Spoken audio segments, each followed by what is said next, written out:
පොඩි ඉඩක් තියෙන ගෙදරක වුණත් කොච්චි ගස් නම් වවා ගන්න අමාරු නැහැනේ.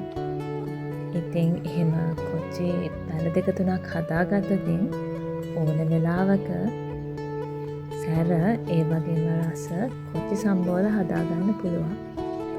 ඉතින් අපේ ගෙදරත් අත්තම්මා එයාවවපු කොච්චි ගස්වල ඒ පලදාවෙන් තමයි කොච්චි සම්බෝල හදන්නේ. කොච්චි සම්බෝල ඕනම දෙයක් එක කන්න පුළුවන්.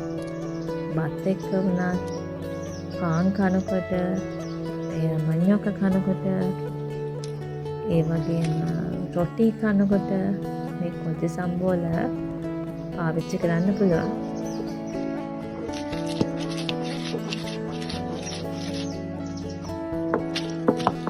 කොච්චි සම්බෝල රහම ගලේ අඹරලා හදාගත්ත කියලම තමයි මට හිතෙන්නේ. එහෙම නැතුව හදාගත්තමත් රසයක් තියෙනවා. හැබැයි ගලේ අඹරනකොට අපි ඒ යොදන ශක්තිය ප්‍රමාණයත් එක්ක සහ ඒ කැඩෙන ආකාරය අනුව හොඳම රසක් තියෙනවා.